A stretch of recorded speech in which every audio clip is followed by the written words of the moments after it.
You know, the best thing about this is that trade season almost never stops, and I absolutely love this stuff.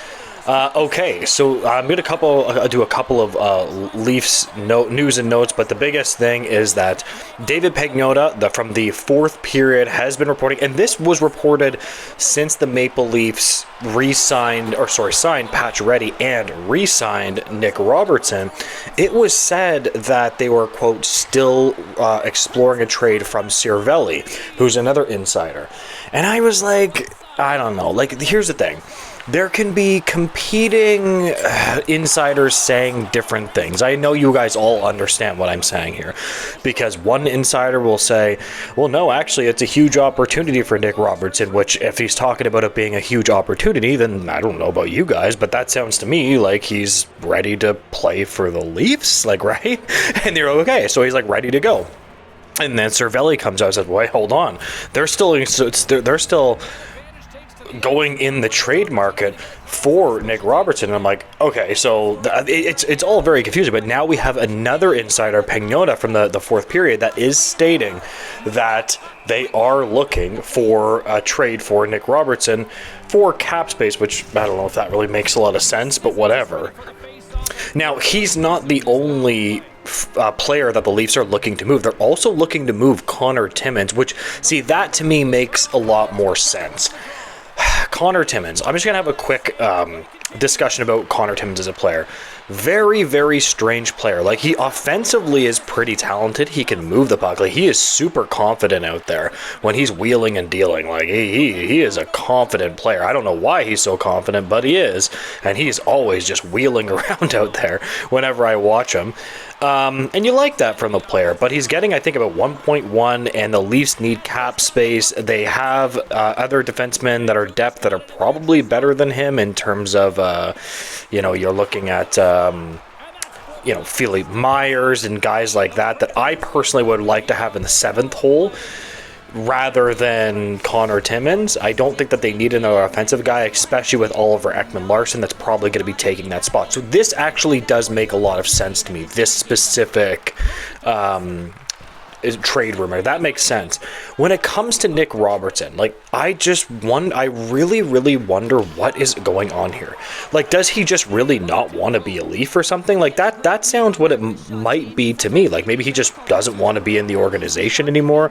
Perhaps sometimes when a player gets, they get a sour taste in their mouth from an organization, like, it just never goes away no matter what happens. I mean, in all honesty, that doesn't make a lot of sense, though, because it's a completely new coaching staff. I don't really, and the way Brad Trevling was talking about him the other day was, okay, he's got an opportunity. He's got an opportunity. But sometimes situations like this just can't be patched up, if you understand what I mean. Like, they just can't be patched up between a player and an organization, and it just is what it is no matter what.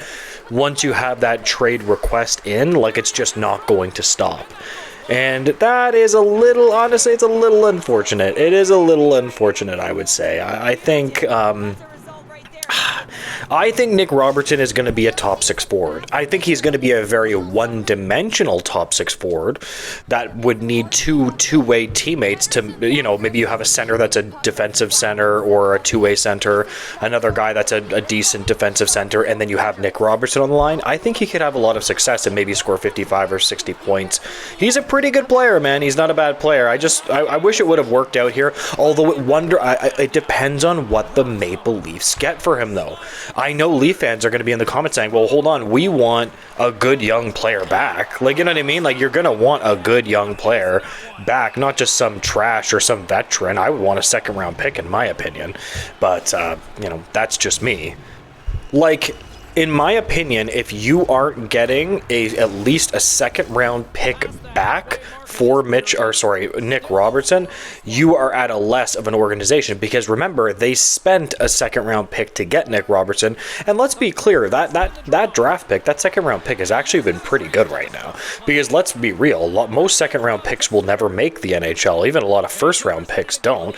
It's very difficult to even make the National Hockey League in general, right?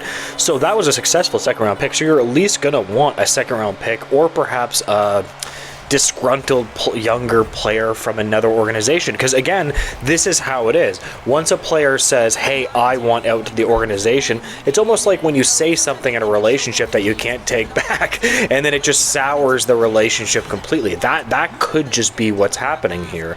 Because it always seemed like such a weird, silly trade request to me, because I was like, why are they trading this guy? It doesn't make sense. Like, why is he requesting a trade? I mean, he's got a perfect opportunity. The Leafs left wingers are like Bobby McMahon and Matthew Nyes and you know, the corpse of Max Pacioretty. I was like, why don't you actually just put your head down? You can't beat these guys. Who the hell can you beat?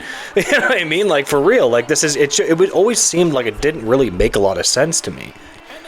And even if you look at the top six, or not even just top six, but left wing slots around the league. So the Leafs have two really good right wingers, right wingers, and Nylander and Marner. They have some pretty good centers, although it looks like Nylander might be playing at the center position now. So I don't know, whatever. We'll see what happens there. Perhaps that will open another wing slot up for Robertson. Like, that could make more sense. Maybe if Nylander shifts over, you could shift around the wings a little bit and find a way to get Nick Robertson more time. But again, I just don't understand this. Here's the thing. For me, I like to give, if there's a young player with potential in the league, I like to give a player at least 20, 30 games. Okay, you want to say you're a top six forward. I'm going to give you, I'm going to give you this amount of games. Let's say it's 20 games. I'm going to give you 20 games. I'm going to play you top 6 minutes every night. So now if you don't do it, you can show me, you can't tell me that I didn't give you a chance to succeed, right? If you're the coach, you can't say it's me if I gave you the opportunity. Now, Nick Robertson right now can say, well, I haven't really gotten an opportunity in the top 6, and he's actually not completely wrong about that, but I could also argue that he hasn't necessarily earned it with the Maple Leafs either. So we can honestly go back and forth on this all day, but it is what it is. Either way, guys, I am going to leave the video there. If you could like, comment, and subscribe, I would really appreciate it. Make sure to tell me why I'm wrong, tell me why I'm right as well. I also appreciate that. Thank you, and have a great day, guys. Bye.